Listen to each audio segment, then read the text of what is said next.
another video. It's Triple P Designer. So, new day with a new portfolio. You can say it's a new case study with a different perspective, way of representation. Everything is very different. Everything is very new over here. So, let's dive deep inside it and let's know what are the new thing we're gonna see over here. Okay, cool. So, yes, this is the main page. You can say the hero section of this website. This creator, or you can say the designer name is Stephanie, and a lady highlighting her name over here in a proper way, and background mentioning in a like component format that is really intuitive. Not that much, but at least we know how this thing relate to Figma and all. So that was very great over here, you can see. So we will not take that much time, and we'll just jump directly into one of the case study and see what are the new things we're gonna see over here, what are the new interesting things gonna see over here. So this is one project, and another one, and with the Adobe. Okay, so it's cool. Let's go inside and see what are the major or minor or any exciting changes we're gonna see over here. Okay, this is a great way of representing a like class morphism, you can say, or you can say it's a like translucent or semi-transparent kind of background with a complete forestry look, tracking bulk actions in driven. I don't relate. Maybe this particular background inspires something else. Maybe this is related to this XUV over here. I don't know, but still, you can see the every portfolio you're gonna review. Every guy who is literally highlighting his or her own portfolio in a proper way. Role, team, and duration. Duration and team and role. These three are major things we're gonna highlight. Every single portfolio we're gonna create in for the future for us, or to approach any companies to get hired, to get interviewed in any company. Okay, so let's go inside.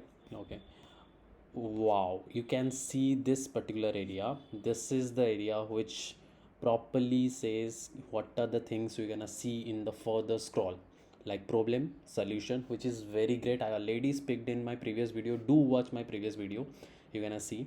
So highlighting this problem statement as well as solution is the major part of a designer in a proper case study. So this is in the top part with a separation line, and then process, research, layout, ideation, feedback, handoff, and takeaway. So it's great. The problem statement is mentioned over here with a small little emoji, like not emoji, it's a small image. Okay, pain points highlighting with a pin icon emoji, and that was great. And you can see highlighting 3 points is very clean and crispy.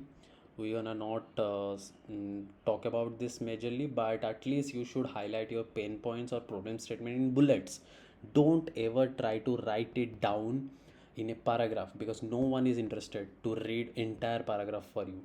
Just have in mind, just notice everything, just try to bullet down every single pen points what you are seeing in this particular project. Then jumping to the solution, empowering filtering and searching. Okay, drop down filtering process. It's a radio button with multiple selections highlighting over here. It is a GIF, screen recorded and converted into GIF. You can create this. I will definitely help you out how to do this type of screen recording and convert into a GIF, which is take very less less storage space in your website or in your platform where you're gonna paste over that particular GIF. Okay, so providing context into who, what, and why. This is I think this is a part of process. Okay, this is not a part of process, this is part of solution actually. So this is the first thing I see. I prefer to zoom you out. You're gonna see the icon inconsistency over here, highlighting those icons with the brand color, and also the side icons having some different color theme. Like you can see, is the darker color theme of this one, like this particular hash code implemented over here. And all this 1 2 3 icons is completely separately treated. I don't know why, what is the reason behind it. Maybe this website we can just hover over here and see what this icon dignifies, like in a tooltip, or this should be open, like it should the navigation bar should be enlarged to like 10 to 20% of the screen to understand for the user, a better understanding for the user. But this is missing, I think. Yeah, proper sectioning, I like the one thing, like header highlighting the major action, like action id, action name, and device sections, with tags highlighting. You can see tags highlighting over here. And last sync time, like this particular website I think fetch directly when the user is using but this particular screen. That was great. Okay, and the next highlighting part is this three things: cards and representing um, how the sectioning, like eye roll gonna happen over here, how the user gonna see action details, then cost coverage analysis, then stakeholders. That was great. Project grocery, yes. Then research. Okay, research and all these things are secondary. That's why this person is highlighting in a secondary way. But main thing I always say, you just highlight the problem statement and the solution. Apart from that, if you want an entire gist to give to the viewer who is gonna watch your complete case study, just mention everything in the secondary part.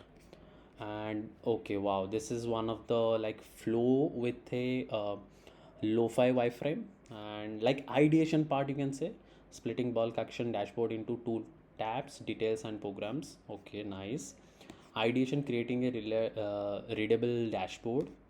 Pain points, and okay, individually headers having some pain points mentioned over here. So that is also a different way of representing your case study. That's nice. You can see all those screens with few ticket like boxes having some plus and negative points highlighting: option 1, option 2, and option 3. Like maybe this particular, I can see this thing, and this search bar gonna change over here. Filter comes from the below part or highlighting over here, like mentioning highlighting part and making everything grayed out, and just showing the highlighting area. That's a nice way of representing your work. Okay, visualization, fleet progress, nice. All those pictorial graph, I think this graph is more helpful for any senior level designer who gonna review your design process. Also you can mention it in a glimpse, like this part I think more than enough to identify for the user. But it's something else: digging deeper, status, error state. I think these are the components used in this particular website. Yes, that was the thing. It was, these are the components using over the website. Feedback section, that was great. Rest all, I think this the same way, the dashboard how it's contained the components, the selection radio buttons available over here. And deliberation, the project, okay, properly arranged. This is not in a good clarity, but this is properly arranged. If you don't want, if something is confidential in your company end, then definitely don't upload everything detailed over in your case study. Just give it a sneak peek of your design over here. That's a great process to go ahead. Okay, that's all. Let's jump to the another work or new website, what the new creator gonna do. Do subscribe and like this video. Hope to see you again. Signing off. Bye bye.